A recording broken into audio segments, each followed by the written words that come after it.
కర్రెగుట్టలో భారీ ఎన్కౌంటర్ జరిగింది. 5గురు మావోయిస్టులు హతమయ్యారు. మృతుల్లో మావోయిస్టు అగ్రనేతలు ఉన్నట్టుగా తెలుస్తోంది. 2 రోజులుగా కూంబింగ్ చేస్తున్నాయి సిఆర్పీఎఫ్ జవాన్లు అక్కడ.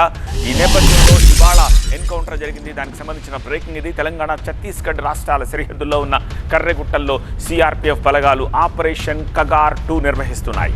మావోయిస్ట్ అగ్రనేతలే టార్గెట్గా ఈ ఆపరేషన్ కగార్ 2 మొదలైంది.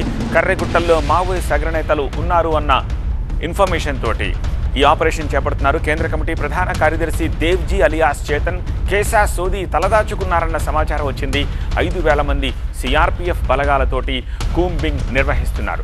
ఆపరేషన్ కగార్ ఫస్ట్ కారణంగా ఇప్పటికే వందల సంఖ్యలో మావోయిస్టులు తెలంగాణ, ఏపీ, ఛత్తీస్గఢ్, మహారాష్ట్ర పోలీసులు ఎదుట లొంగిపోయారు. చాలామంది హతమయ్యారు. ఆపరేషన్ కగార్ డెడ్ లైన్కి ఇక 40 రోజులే మిగిలి ఉంది. మార్చి 31 నాటికి దేశంలో మావోయిస్టులు లేకుండా చేస్తామని కేంద్ర హోంమంత్రి అమిత్ షా ఇప్పటికే ప్రకటించారు. అయితే ఇప్పుడు జరిగిన ఎన్కౌంటర్లో ఎవరు హతమయ్యారనే ఇన్ఫర్మేషన్ అందాల్సి ఉంది.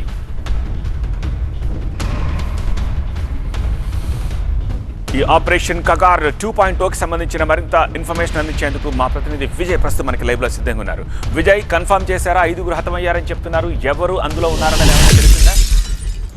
5,000 మంది పోలీసులు, సిఆర్పీఎఫ్ బలగాలు, ఛత్తీస్గఢ్, తెలంగాణ, ఒడిశాకు సంబంధించినటువంటి బలగాలన్నీ కూడా, ఫోర్సెస్ అన్నీ కూడా ఒకసారిగా కర్రెగుట్టల వైపు నిన్న ఉదయం నుంచి కూడా కూంబింగ్ చేస్తున్నాయి. ఈరోజు ఉదయం జరిగినటువంటి ఎదురు కాల్పుల్లో 5గురు మావోయిస్టులు చనిపోయారు. దాంట్లో మావోయిస్టు కీలక నేతలుగా చెప్తున్నారు. ఇదంతా కూడా ఆపరేషన్ కగార్ 2 ఏదైతే స్టార్ట్ అయిందో, గతంలో కర్రెగుట్టలతో 25,000 మంది పోలీసు బలగాలతో, హెలికాప్టర్లతో, చాలా పెద్ద ఫోర్సెస్తో ఆపరేషన్ చేస్తే 31 మంది మావోయిస్టులు దొరికారు. అందరూ కూడా పారిపోయారు. కానీ ఈసారి డెడ్ లైన్ 40 డేస్ మాత్రమే ఉంది.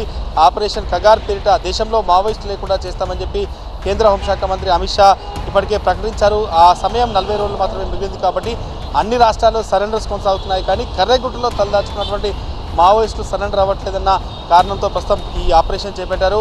ఈ ఆపరేషన్లో అనేక మంది మావోయిస్టులు, దాదాపు ప్రస్తుతం మనకు వస్తున్న సమాచారం మేరకు 5గురు మావోయిస్టులు చనిపోయారు. ఇంకా చాలా మంది పారిపోయినట్టుగా చెప్తున్నారు. దాంతోపాటుగా ఇంకా 1-2 రోజుల్లోనే తెలంగాణ పోలీసుల ముందు అత్యంత కీలక నేతలు, మావోయిస్ట్ పార్టీకి సంబంధించినటువంటి నేతలు కూడా లొంగిపోయే అవకాశం ఉంది. కానీ ఆపరేషన్ కగార్ 2 మళ్ళీ స్టార్ట్ అయింది. కర్రెగుట్టల్ని జల్లెడబడుతున్నారు. పెద్ద ఎత్తున దాదాపు 5,000 మంది సిఆర్పీఎఫ్ బలగాలన్నీ కూడా ప్రస్తుతం కర్రెగుట్టల్ని జల్లెడబడుతున్నాయి. 5గురు అయితే చనిపోయారు. ఇంకా చాలామంది మృతుల సంఖ్య పెరిగే అవకాశం ఉంది. దాంతోపాటుగా పారిపోయిన వాళ్ళు ఎవరైతే ఉన్నారో, ఒకవేళ తెలంగాణ బార్డర్లోకి వస్తే మాత్రం ఖచ్చితంగా లొంగిపోండి అనేది తెలంగాణ ప్రభుత్వం కావచ్చు, తెలంగాణ పోలీసులు చెప్తున్నారు. మనకున్న సమాచారం మేరకైతే మరొక 1-2 రోజుల్లోనే అత్యంత కీలక నేతలు, దేశవ్యాప్తంగా అత్యంత మోస్ట్ వాంటెడ్గా ఉన్నటువంటి మావోయిస్ట్ అగ్రనేతలతో కూడా పోలీసుల ముందు లొంగిపోయే అవకాశం అయితే కనిపిస్తుంది. ప్రస్తుతం కర్రెగుట్టలో ఇంకా ఆపరేషన్ అయితే కొనసాగుతుంది.